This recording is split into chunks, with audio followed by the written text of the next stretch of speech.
Parece só meio papo de bar a ideia de fazer um filme do Buzz Lightyear que não é o Buzz Lightyear brinquedo, mas sim o personagem que originou o brinquedo, e esse filme ser literalmente um filme que existe no universo de Toy Story e ser justamente o filme que o Andy assistiu nos anos 90 e que fez ele querer comprar o brinquedo. Mas assim, a magia do papo de bar é que qualquer presepada que tu falar, mesmo que no momento pareça a coisa mais foda do mundo, no outro dia vai bater a ressaca e tu vai perceber que é melhor deixar pra lá. Mas sabe qual é o problema? É que às vezes o papo de bar vai longe demais e às vezes eles dão 200 milhões para produzir isso. Lightyear é um filme de ficção científica da Pixar de 2022, dirigido por Angus MacLane, que já tinha dirigido alguns curtas de Toy Story. E como muitos devem saber, ele foi um fracasso de bilheteria, arrecadando pouco mais de 220 milhões. Mas como um personagem tão querido de uma franquia tão amada e bem consolidada, conseguiu flopar. Claro, são muitos fatores que determinam um sucesso ou um fracasso, mas assim, eu posso dizer por mim. Eu gosto do Buzz, mas eu gosto do Buzz o boneco. E tem uma clara diferença entre você acompanhar um personagem que acha que é um patrulheiro espacial, e por isso ele é meio canastrão e fica fazendo várias referências a filmes de ficção científica, para um personagem que se leva a sério, em uma trama que se leva a sério, e você tem que assistir 1h e 45 minutos de repetecos de todos os filmes de ação espacial existentes. Aí é mais complicado. A ideia de existir o personagem Buzz Lightyear em outras mídias já foi algo abordado lá naquele desenho animado dos anos 2000. Que o contexto era exatamente esse. Era o desenho animado que o Andy assistia. E esse filme revive esse conceito, só que agora para as telonas. Ainda assim, Lightyear é uma história original que nada tem a ver com a série animada. Mas levando em conta o tanto de adaptações para desenho animado de filmes famosos que não seguiam em nada a história original, eu acho até bem coerente com a realidade. Uma coisa que eu andei refletindo sobre Lightyear é que eu acho que ele seria um ótimo curta ou média-metragem, porque o primeiro ato dele é muito interessante. Eu tava envolvido na história, e pra mim é a melhor parte do filme. Mas da segunda metade pra frente, o filme, apesar de na teoria ter um roteiro bem feitinho, ele não exatamente erra em nada, ele só vira um filme muito batido, que se apoia muito no visual, porque em termos de roteiro não tem nada muito único. Parece que é a mesma jornada do herói requentada pela milésima vez, que a gente já entendeu qual é o drama dele, qual é a lição que ele vai aprender, quais são as escolhas que ele vai tomar, já no começo do filme. No fim, acaba não fazendo a menor diferença esse maluco ser o Buzz Lightyear ou o Zé da Esquina, porque ele vira só qualquer personagem. A trama começa com a chegada de uma nave de patrulheiros espaciais a um planeta desconhecido. Dois patrulheiros e melhores amigos, Buzz e Alicia, saem da nave para explorar o planeta, quando são atacados por uma espécie de cipós alienígenas. Eles voltam para a nave para fugir daquele planeta, mas Buzz acaba danificando a nave na tentativa de escapar. E agora ele e todos os tripulantes estão presos ali. Para tentar corrigir o seu erro, Buzz começa a trabalhar em uma solução e somente após um ano eles conseguem desenvolver esse cristal que vai servir como um combustível. Mas antes, eles precisam garantir que é possível alcançar a velocidade necessária. Então Buzz se voluntaria para fazer o teste com a nave dele. Infelizmente ele não consegue chegar na hipervelocidade, mas o problema mesmo é quando ele volta pro planeta e descobre que na viagem de, sei lá, 5 minutinhos que ele deu ali uma voltinha no espaço, se passaram 4 anos. E quanto mais testes são realizados e eles continuam falhando, mais e mais anos avançam em um piscar de olhos. Mas isso aí é só o começo do filme, porque depois entra uma trama com robôs genéricos, animal fofinho altamente comercial e um bando de personagem figura cômica atrapalhadinhos. Bom, vou começar falando de coisa boa, viu? Porque a animação desse filme tá em outro nível. Acho que é um dos melhores filmes da Pixar em questão de visual. O Angus MacLane, o diretor do filme, já declarou que é um fã de ficção científica. E o filme surgiu dessa vontade dele em fazer um filme do gênero. Tem todo esse tom mais sério de blockbuster, mas assim, né? Ele parece um blockbuster, mas ele parece um blockbuster atual. Apesar de ter algumas referências a Star Wars, uma estética retrofuturista nas naves, no geral, em nenhum momento ele te faz crer que isso aqui é um filme dos anos 90. E assim, tu quer me vender que eu tô vendo um filme sci-fi noventista? Tu mete isso na introdução do filme, escrito? Então faz direito. Era melhor dizer que esse aqui é o remake dos tempos atuais do filme original que o Andy assistiu lá nos anos 90. Mas talvez a lore ia ficar ainda mais complicada, então deixa pra lá. Mas é isso, ele não perde em nada pra qualquer outro filme sci-fi em live action que a gente vê por aí. As cenas de ação são muito bem feitas, as cenas com as naves são muito foda, de tirar o fôlego, principalmente na primeira tentativa de voo, é uma sequência inteira dele tentando pôr a nave de volta na rota antes que o bagulho perca o controle. E é bem tenso. Em termos de ambientação, as cenas mais importantes se passam mais dentro de naves, ou seja, são lugares fechados. Então eles acabam não explorando o ambiente do planeta, que é meio sem graça pra falar a verdade. Apesar de visualmente bonito, como todo filme, já é meio redundante eu falar isso. O que a gente conhece do planeta é tipo uma florestinha, umas poeira, umas pedras. Aí tem um cipó, tem uns bichinhos aqui e ali, mas eles nunca vão a fundo nessa temática alienígena. O que pessoalmente acho que é um desperdício. Ia ser muito mais interessante uma jornada explorando esse planeta do que eles indo de nave em nave, entrando em bases, e até a luta final acontece dentro de uma nave.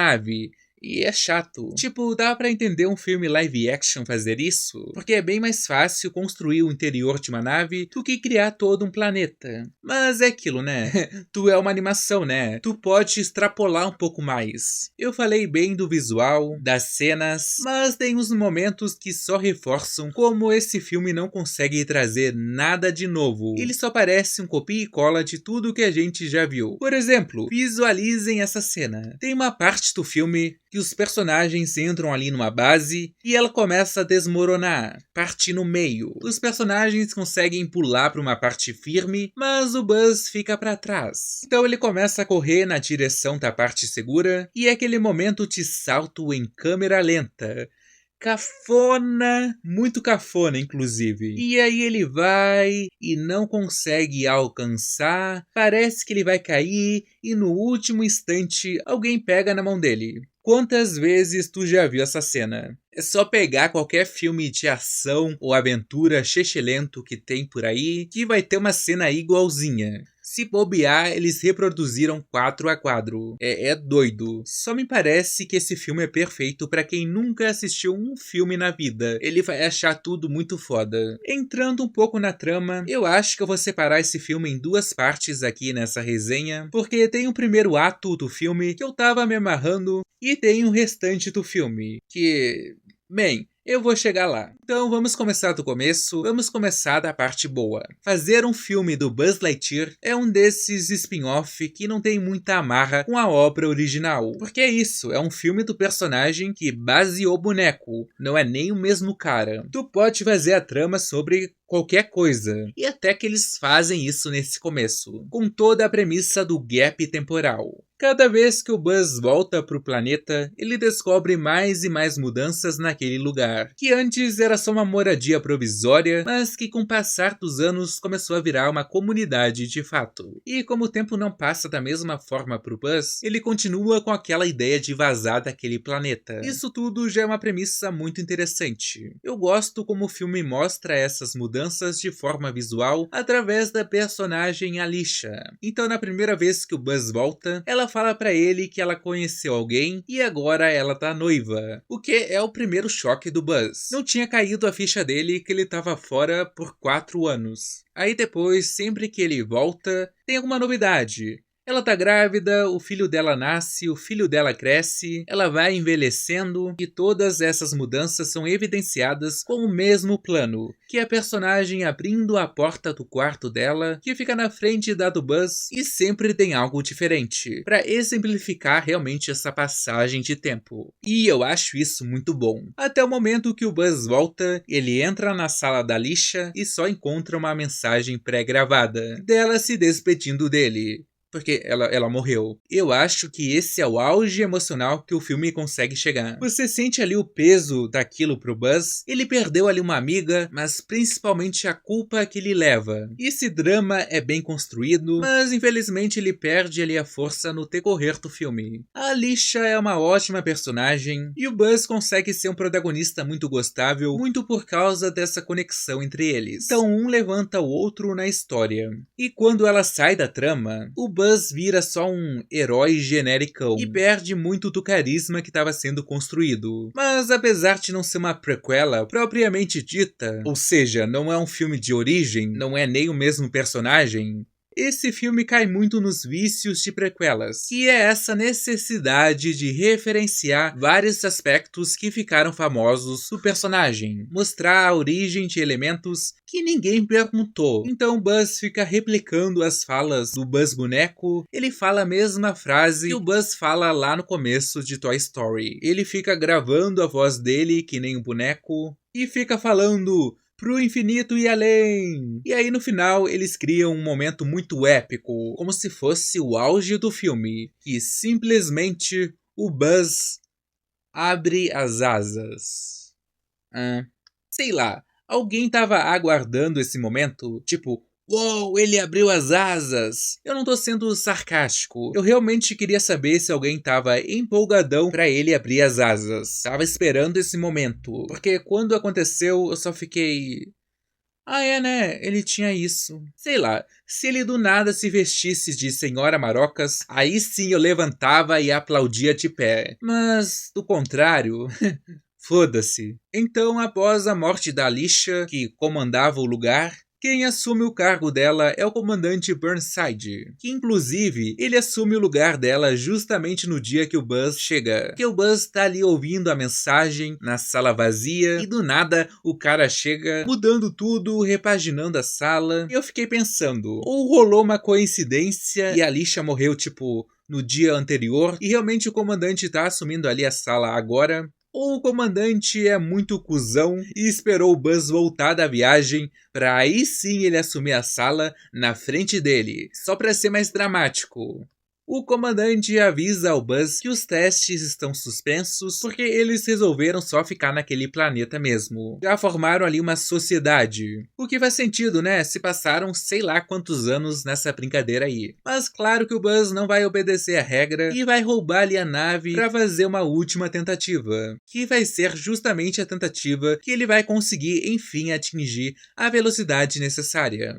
São parênteses que eu amei o nome dos soldados do comandante, que eles simplesmente se chamam Zap.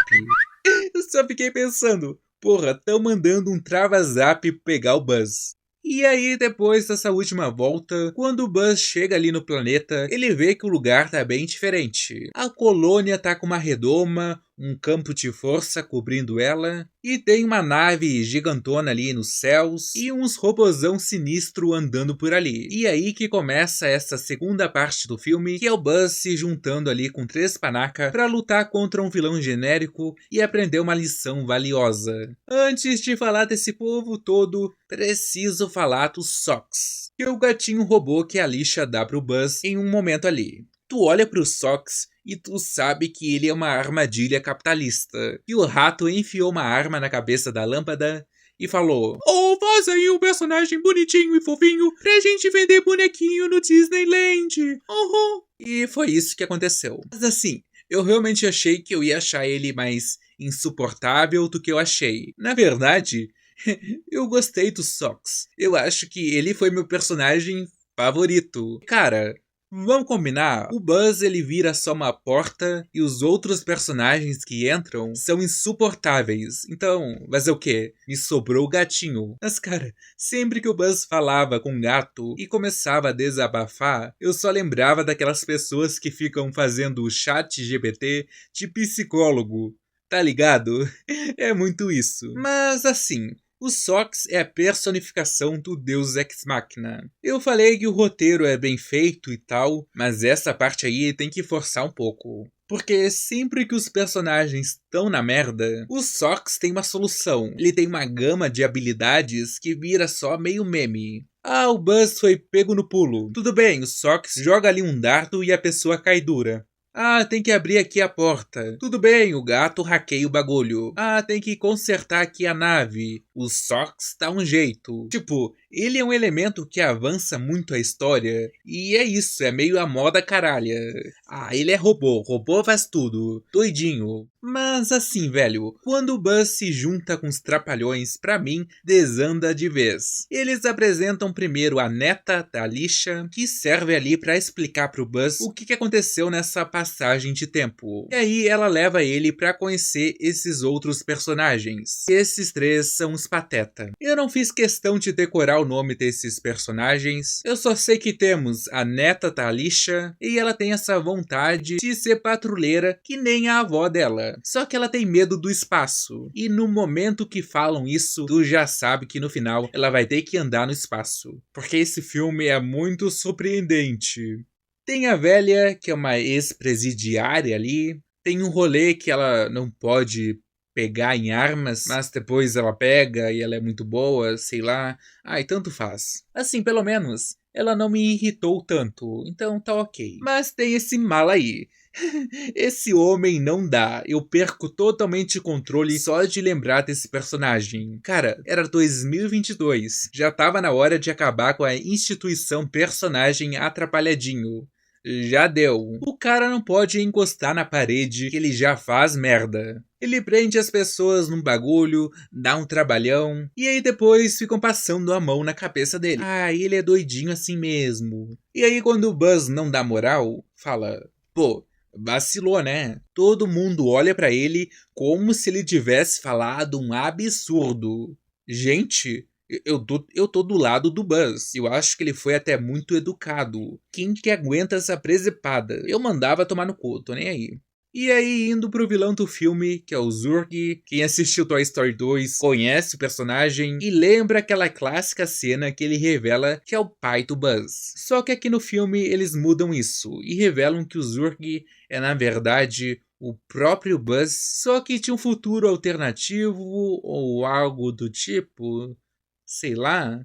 Se eu não me engano, tinha um Buzz versão do mal no desenho dos anos 2000. Não que eu ache que tem alguma coisa a ver, não que eu ache que é alguma referência, eu só lembrei disso e joguei na rodinha. Curiosidades, hein? Assim, o vilão ser o pai do Buzz, lá em Toy Story, era uma piada com Star Wars. Então, eu tô de boas com eles mudarem isso, porque não é algo tão complexo assim. Então, beleza. Mas sei lá. Eu achei tão qualquer coisa esse vilão. Eu não sei se é porque eu já sabia esse spoiler quando eu assisti, ou se, sei lá, é ruim mesmo. Mas não me soou impactante essa reviravolta de forma alguma. E aí o vilão estabelece esse objetivo que ele quer o cristal do Buzz para conseguir terminar sua máquina do tempo e voltar lá no início de tudo e corrigir o seu erro, apagar todos esses anos que eles ficaram presos no planeta. E assim, quando surge essa possibilidade, a ideia do filme, pelo menos eu acho, é fazer a gente se questionar se é uma ideia válida ou não. Mas naquele momento, já foi tão estabelecido ao longo do filme que a Lixa tava feliz com a família que ela formou. Ela literalmente fala pro Buzz, se a gente não tivesse ficado preso nesse planeta, eu não ia conhecer minha esposa, não ia ter meu filho, não ia ter minha família. Tanto ela quanto a neta dela falam exatamente a mesma coisa pro Buzz em diferentes momentos do filme. Então, velho, o que deveria ser uma decisão difícil não é nada complexo, porque eles já macetaram tanto que a Lixa tava feliz com a vida que ela viveu que tu não tem nem dúvidas do que é o certo a fazer. O filme te dá a resposta do conflito antes mesmo dele apresentar. Qual é o conflito? Se o filme fosse mais sutil, cortassem esses diálogos expositivos e deixasse a gente chegar nessa conclusão por conta própria, acho que a viagem no tempo seria algo mais discutível. Pensa o quão interessante seria elaborar a questão da ética na viagem no tempo. Será que vale a pena apagar tudo o que aconteceu para evitar um acidente, que obviamente foi uma mudança de curso, ninguém planejou aquilo, mas no momento que ele optar pela viagem no tempo, aí sim ele vai estar interferindo na vida dos outros de forma direta. Porra, ia ser foda. Tava na mão do estúdio certo, que sabe trabalhar com questões profundas. Até mesmo o vilão do filme, parece que ele tinha material para ser muito mais complexo que isso, porque ele é literalmente o Buzz que não se perdoou. Então você trabalhar com a questão da culpa, cara, ia ser perfeito. Mas no fim se resume em luta de bem contra mal. E é isso, é bem decepcionante. O final do filme é uma luta bonita visualmente, tô sendo redundante de novo, e também tem mais cenas de navinha fora de controle. Que, como eu falei, eu acho maneiro. E é aquilo, é tão previsível que eu nem preciso elaborar muito pra contar esse final. Eles derrotam o vilão, o Buzz se acerta ali com o comandante e ele convida os abestalhados lá pra entrar na equipe dele. Olha só, eu não queria terminar essa resenha com essa energia de cu, mas foi como eu terminei o filme, né? Então tá ok. Mas eu não acho um filme horrível. Eu elogiei a animação, elogiei o primeiro ato, eu só não embarquei muito na virada. E cara, esses personagens atrapalhadinhos me irritaram tanto, que me tiraram completamente do filme. E é isso, né? Às vezes, se tu quer ver um filme do Buzz Lightyear, é melhor se contentar com um Toy Story mesmo. Então eu deixo Lightyear na terceira categoria. No.